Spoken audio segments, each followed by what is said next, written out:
All right, let's go on a bit of a safari.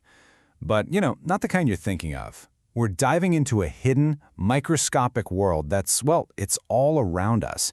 And sometimes it's even inside us. We're going to meet some of life's absolute craftiest survivors. So, what if I told you about an invader that could literally ooze through your body? Or, get this, change its shape completely, just the hide? Or even swim around using these tiny little whips?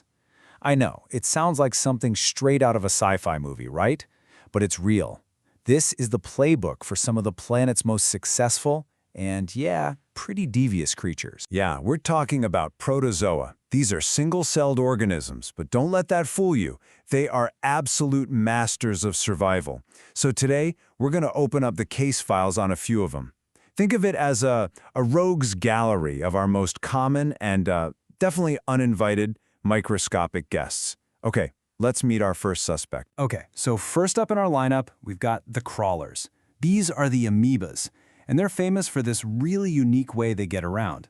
They literally stretch out parts of their own body. They're called pseudopodia, which basically means false feet, and they use them to creep and crawl into places they really shouldn't be. So our first case file is on Entamoeba histolytica, and honestly, its name tells you the whole story. Histo means tissue, and lytica means to dissolve or break down. So yeah, it's a tissue dissolver. This is the guy responsible for a really nasty illness called amoebic dysentery. Now, the secret to this parasite's success is its kind of two-phase strategy. It's got two modes. First, there's the trophozoid. Think of this as the active invader. It's the one moving around, feeding, and, causing all the damage. But then, to survive out in the big, bad world, it switches gears. It becomes a cyst. This is like its armored survival pod, just a dormant little package, totally resistant, waiting to be picked up. So the whole invasion plan is, well, it's deceptively simple. Step 1. Someone accidentally ingests a mature cyst, right? Usually from contaminated food or water. Then, once it's made it safely into the gut, that little cyst wakes up. And boom, the destructive trophozoites are released. And that's when they get to work, feeding on the intestinal tissue, which is what causes all the symptoms of amoebiasis. All right, next up in our rogues gallery, the swimmers. So unlike the amoebas that crawl, these guys have totally different tools for getting around. Some of them have flagella, these long whip-like tails. Others are covered in something called cilia, which are like thousands of tiny little oars, all working together to push them through our bodies. So, let's open the next file. This is Giardia lamblia, and it has a great nickname, the backpacker's bane. And there's a good reason for that. It's because this is the most common waterborne protozoan out there. You find it in freshwater lakes and streams that, honestly, might look perfectly pure and clean to the naked eye. And check this out. You're going to notice a very familiar strategy here. Just like the amoeba we just talked about, Giardia has a double life. You've got the trophozoid form, that's the active stage, the swimmer using its 8 little whips to cruise around the intestine. But then, to survive out there in the environment, it forms that super tough, infective cyst. That little guy can just hang out for months in a cold stream, waiting for the next host to come along. Okay, so we've seen this pattern twice now, right? This whole two-stage invader/survivor thing. It's obviously a pretty successful strategy, but what if a parasite just broke the rules?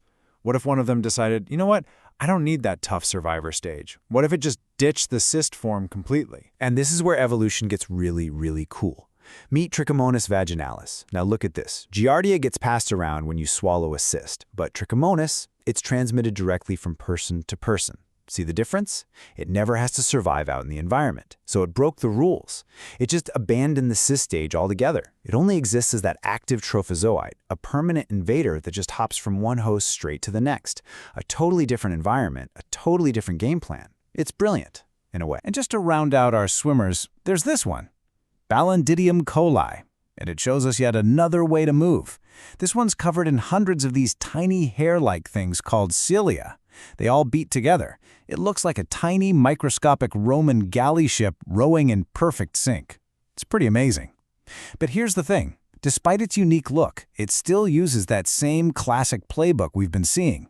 A tough cyst for survival and a mobile trophozoid for the infection. Okay, now for our final suspect. And I gotta say, we've saved maybe the most sophisticated rogue for last. We're talking about the shapeshifters. And this is the genus Leishmania, a parasite that just takes this whole game of survival to an entirely new level. So forget everything we've talked about with one-host infections.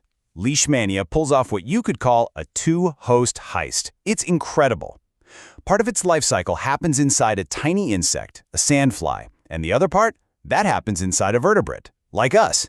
And it absolutely needs both to survive and complete its life cycle. It can't do it with just one. And this is where the whole shape-shifting thing gets really clever. To survive in two completely different environments, it has to completely change its body. So, inside the sandfly's gut, it's what we call a promastigote. It's long, it's skinny, and it has a flagellum so it can swim around. But then, the moment it gets injected into a human, it pulls off this incredible disguise. It morphs into an amastigote. It gets rid of its tail, becomes this small, round little thing, basically a stowaway that's perfectly designed to hide inside our own immune cells. Mind-blowing, right? And get this, depending on the exact species of Leishmania, its attack plan is totally different. Some species are deep invaders. They cause visceral leishmaniasis, going right for internal organs like the spleen and the liver. But other types, they stay on the surface. They cause cutaneous leishmaniasis, which results in these awful skin sores.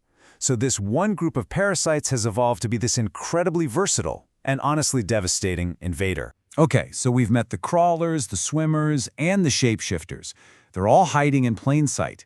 So the big question is, how in the world do doctors and scientists, the medical detectives, actually find them? Well, these medical detectives have a pretty sophisticated toolkit for unmasking the culprits.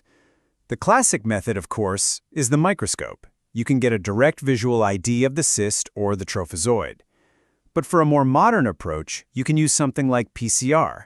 That's basically like dusting for fingerprints, but instead you're hunting for the invader's genetic fingerprint, its DNA.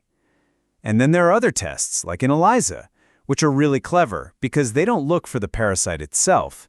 Instead, they look for the clues it leaves behind, either bits of its proteins or, even better, the antibodies that our own body makes to fight it. So as we close the case files on our little rogues gallery here, one thing is crystal clear. These aren't just simple germs. They are masters of strategy. You know, every single one we've looked at today, from that crawling amoeba all the way to the shape-shifting Leishmania, has its own unique playbook for survival. These complex life cycles, they're not random at all. They are elegant, incredibly fine-tuned solutions for one thing: getting in and getting passed on. It's just a powerful reminder of the sheer and sometimes brutal creativity of life itself. So it makes you wonder, right? If all of this drama is playing out in just a few drops of water or in a single insect bite, what other invisible stories are unfolding all around us? What other tiny battles and alliances are shaping our world, maybe even our own bodies right this very second?